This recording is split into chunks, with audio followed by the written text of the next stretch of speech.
Hey, I'd like to welcome you to another episode of Mission Matters. My name is Adam Torres, and if you'd like to apply to be a guest on the show, just head on over to missionmatters.com and click on Be Our Guest to Apply. All right, so today my guest is Davina Kaunoe, who's CEO and co-founder over at Element Apothec. Davina, welcome to the show. Yeah, thank you. Thanks for having me today. All right, Davina, so excited to get more into Element Apothec. But first things first, I understand you'll be at the Newport Beach Investor Conference. You were referred over to us from Brad Turner, so big shout out to Brad. But first off, are you excited about the conference? Yeah, it's an amazing event. There's always incredible conversations, networking opportunities, companies presenting, so I'm excited to be there. Now, I understand you're going to have a booth there and you have some involvement there. Like what can we expect? Because I think I'm going to be roaming around there too. I'm pretty sure that's booked for me, so we'll meet in person. But what can we expect? Yeah, so I'll be there with the booth presenting our company. I'm also helping with the VIP bags as well, so I love to help and participate where I can at the event. That's awesome. So, Davina, before we get into Element Apothec, I'm just curious. I see co-founder. Like, were you always an entrepreneur? You know, it started when I was quite young as a child. I even had a couple of small businesses washing cars and babysitting and flower deliveries. So it's always been part of me, but I did end up going into the corporate direction, moved up through, HR, operations, strategy, but realized entrepreneurship is really where my heart and passion lies. At what point, so did the concept of being purpose-driven or even brand building, like when did that come up for you? It's always been something that's been really important to me. I grew up between Hawaii and San Diego, and I think part of that is, culture is really having meaning behind everything that you do. And so whether it be in my corporate jobs in terms of how we structured opportunities for employees and benefits and leadership development, always trying to put in place purpose to make a difference, whether it's for the employees or, for myself now building a brand into the products that we create. Tell me a little bit more about Element Apothec. So Element Apothec is a B Corp. We really see ourselves at the forefront of the evolution of consumer health and well-being. We imagine a world in which the oneness of nature and science help people live their best lives, and that's through the products that we create and the education that we provide to those consumers. How did you get the idea for this particular brand? Well, it actually started many years ago. My great aunt was really sick, diagnosed with multiple medical conditions, autoimmune diseases, and what she was receiving in terms of her treatments and medications were not necessarily helping. Not that, she doesn't need some Western medicine, but she started also looking to alternatives and additional, remedies and things that have supported cultures and people for many, many years. And through that, she started creating her own products to help her. And within a short period of time, she started seeing some noticeable differences. People took notice and asked her to start making products for them. Her kitchen turned into this apothecary store, essentially, and she made over 8 years 43 custom formulations to help people with various functional conditions. And so I was at kind of an intersection of deciding what I was going to do next, had launched a business, wasn't successful with it for various reasons, and had also used her products, had bought her products for friends and friends' parents as well, used them for my son. And so she said, if I want to take the business, there's an opportunity to help so many more people. And her goal really was to take her products from the kitchen to the world. So that's been my passion over the last few years, is to build this brand and really impact the quality of as many people's lives as we can. What does it mean to you to be a purpose-driven brand as you build this company? I mean, purpose-driven is really, a brand that you're aligning your purpose with your mission, your operations, your strategy, and it goes beyond just the profit. It's really in terms of, at the end of the day, what impact, what difference are you making? Of course, profit's important, right? We all have to grow and have financial stable businesses, but beyond that, how can you make an impact both internally as well as externally? Talk a little bit more about the formulation and just some of the products for Element Apothec. So the basis of our products is really functional alternative products and remedies to help consumers. They're all doctor formulated. We have our integrative pharmacist, who's our chief scientific officer, our medical advisory board that helps formulate the products, and all plant-based. Clean products as well is really important to us, not to use, traditional preservatives and things that people have been using that also cause harm to people. And we also do use cannabinoids and have found that they really do add value working with our own internal endocannabinoid system to elevate the product. So it's not the basis completely of the product, but it's one of the many ingredients that we use in our products to make them more effective and more functional. And tell us a little bit more, go a little bit further into maybe one or two products just to kind of explain what they are to give the audience a little bit of a feel for it. Yeah, so we have a range of products that range from topicals to ingestibles. On the topical side, one of our favorite products is a transdermal patch that we have. It's a patch for pain relief. Actually, the company, the manufacturer that did it, used to do opiate patches and felt like they had a responsibility to move away from that and are now working with functional plant-based ingredients. And so we're excited for that patch, and we've been working with them for a while. On the ingestible side, we have tinctures that people take that range from helping with sleep to calm fillings, or one that we created for general wellness, which is actually exciting. We created it with a cancer center for patients that were going through treatment to help support them. That includes turmeric, lemon lime, peppermint, and then several cannabinoids, CBD, CBG, and CBN. We're all entrepreneurs here, Davina, so let's dream for a moment. In 5 years, where would you like to be with this company? So in 5 years, I see that we have opportunities for worldwide distribution, that we would be in countries that are allowing hemp-derived cannabinoid products. Some countries do not still have that accessible, or it's complicated to ship to them. We're, in presence in both retail and strong direct-to-consumer channel, and we've also been able to successfully penetrate into working with medical practitioners and healthcare practitioners and pharmacists and things like that. So yeah, I see the company continuing to grow and expand in its global presence. Let's circle back to the conference a bit. So this will be my first year attending. I mean, why should people consider attending this conference? Tell us a little bit more. Yeah, I've attended a couple of them. I think 3 or 4. I hear Brad puts on really good conferences. Is this right? This is my first year attending. Go ahead.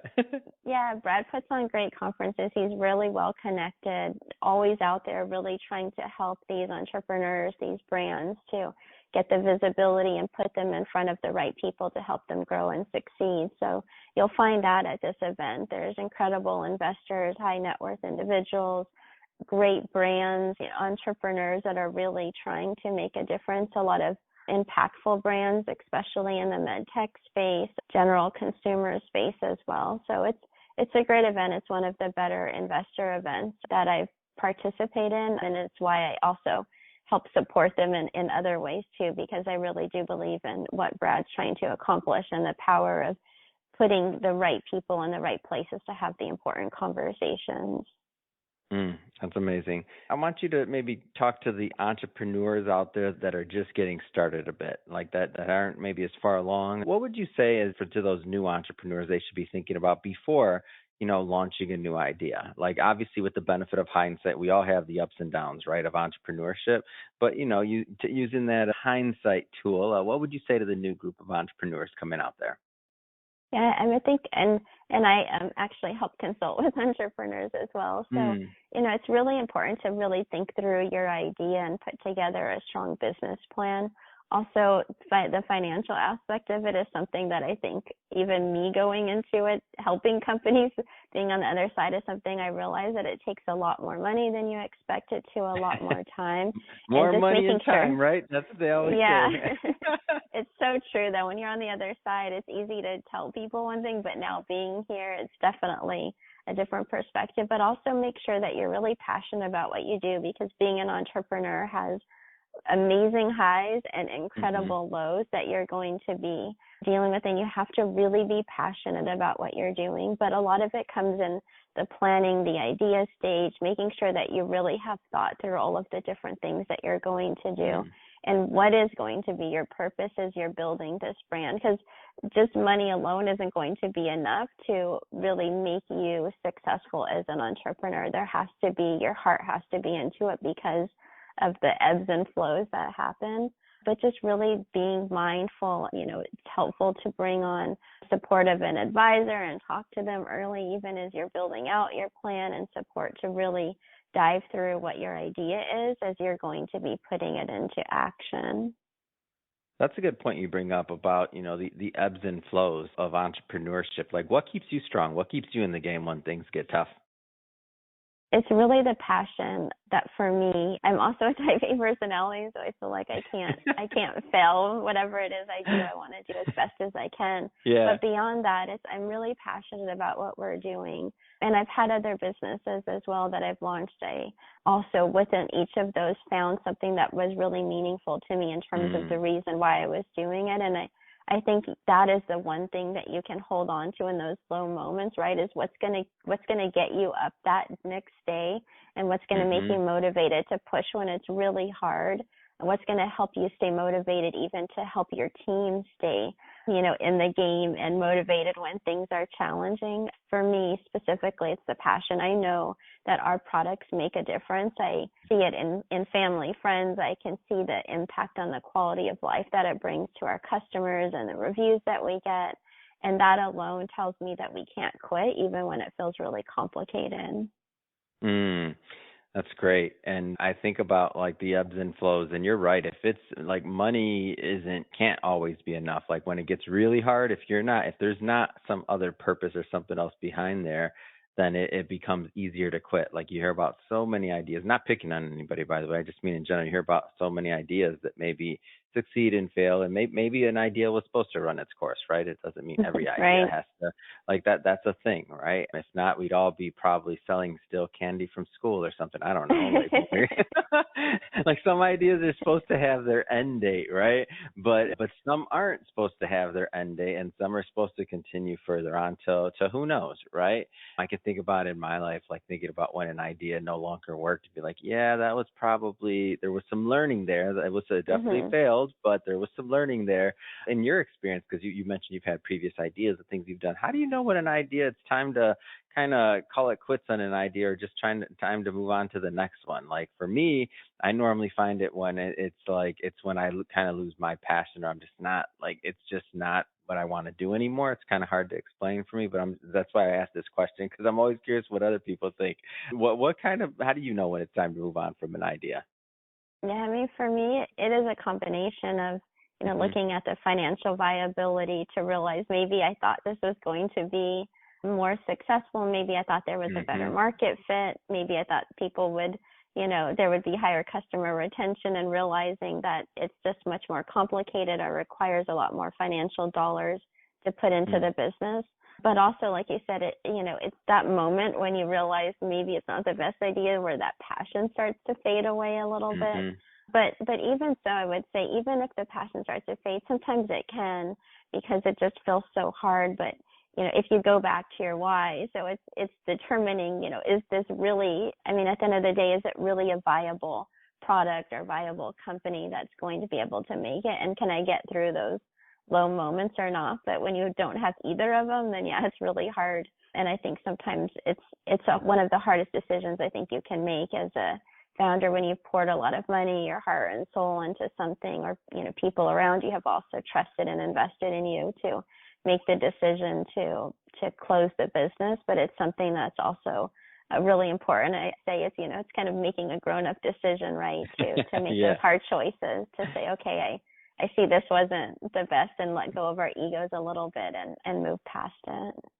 Yeah, and understanding that to me, that there's another day to fight. There's another idea. Yes. You can still have great success, and I guess I like, borrowing from the stories of some that have gone before us that have, hadn't had great success later in life or other things. It might have been Yeah. their second business, their third, their fourth, their fifth. Like who knows, right? Yeah, exactly.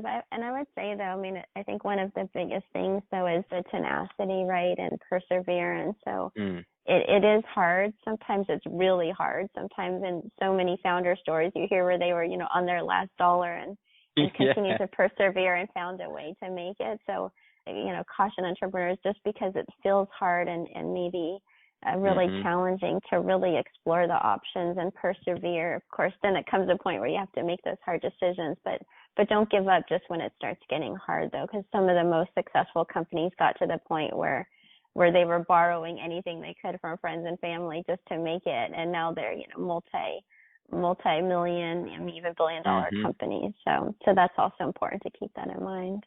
Mm. Wonderful. Well, Davina, just want to say thank you for coming on the show today and sharing more of your background and, what makes you tick as an entrepreneur. I know I was inspired and I hope my audience is as well. That being said, if somebody's listening to this and they want to learn more about Element Apothec or even to follow your journey, what's the best way for them to do that? Yeah, so for Element Apothec, you can go to our website. It's at elementapothec.com. And for me, I'm active on LinkedIn. Well, not lately, but pretty active normally. And you can find me at the Davina Kaunohi, my name, on LinkedIn. Wonderful. Well, we'll put, and for everybody listening, we'll put that all in the show notes so you can click on the links and just head right on over and follow up with Davina. And speaking of the audience, if this is your first time with Mission Matters, hey, first off, thank you for listening. But second off, hit that subscribe button if you haven't done so already. We have many more mission-based entrepreneurs and executives and experts coming up the line. We don't want you to miss a thing. So don't forget, hit that subscribe button so you get that push notification. And Davina, thank you so much for coming on the show and look forward to seeing you at the conference. Yeah, thank you for having me. I look forward to meeting you there.